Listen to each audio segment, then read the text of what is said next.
రాష్ట్రంలోని ఉపాధి హామీ కూలీలు అనేక సమస్యలు ఎదుర్కొంటున్నారన్నారు సిపిఎం రాష్ట్ర కార్యదర్శి జాన్ వెస్లే. పని ప్రదేశంలో మౌలిక వసతులు లేకపోవడంతో తీవ్ర ఇబ్బందులు పడుతున్నారని తెలిపారు. రంగారెడ్డి జిల్లా ఇబ్రహీంపట్నంలో ఉపాధి హామీ కూలీలతో కలిసి మాట్లాడారు. ఉపాధి హామీ కూలీలకు వెంటనే పని ప్రదేశాల్లో నీటి సౌకర్యం, ఫస్ట్ ఎయిడ్ కిట్లను కల్పించాలన్నారు. ఉపాధి హామీ కూలీల సమస్యలపై ఈ నెల 30న రాష్ట్ర వ్యాప్తంగా అన్ని జిల్లాల కలెక్టరేట్ల ముందు ధర్నాలు చేస్తామన్నారు జాన్ వెస్లే.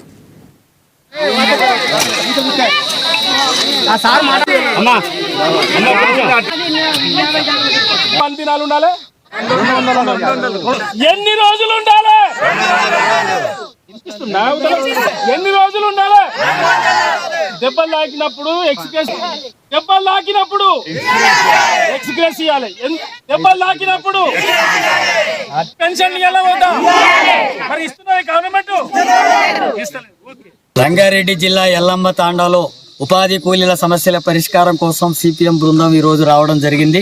ఇక్కడ పనిచేస్తున్నటువంటి కూలీలకు రోజుకు 307 ఇవ్వాలని చెప్పేటటువంటిది చట్టం చెప్తుంటే 42 రూపాయలు కూడా పడడం లేదు.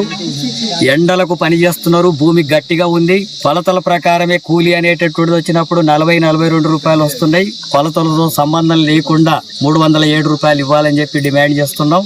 అట్లాగే ఇక్కడ పని చేసేటటువంటి వాళ్ళకు గడపర గాని అట్లాగే పార గాని పనిముట్లు ఏవి ఇవ్వడం లేదు. అది ప్రభుత్వమే ఇవ్వాలా చట్ట ప్రకారం, కానీ ఇవ్వడం లేదు. ఇక్కడ టెంట్ ఏర్పాటు చేయాలా, మంచినీటి సౌకర్యం ఏర్పాటు చేయాలా, అవన్నీ ఎలాంటి ఏర్పాట్లు చేయడం లేదు.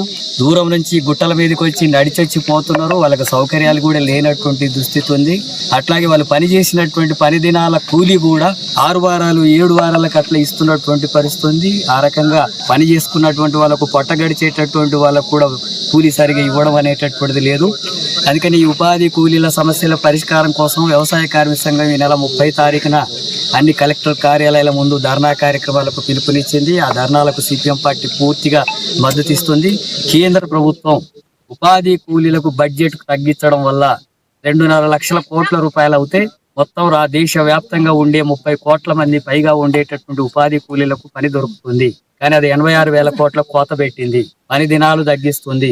ఉపాధి కూలీలకు పని అవసరం లేదంటుంది. కొత్తగా జాబ్ కార్డులు ఇవ్వడం లేదు. గాయాలకు గురైనటువంటి వాళ్ళకు వైద్యం అందించాలా, చట్ట ప్రకారం ఇవ్వడం లేదు. కనీసం ఎలాంటి వైద్య సౌకర్యాలు కూడా కల్పిస్తున్నటువంటి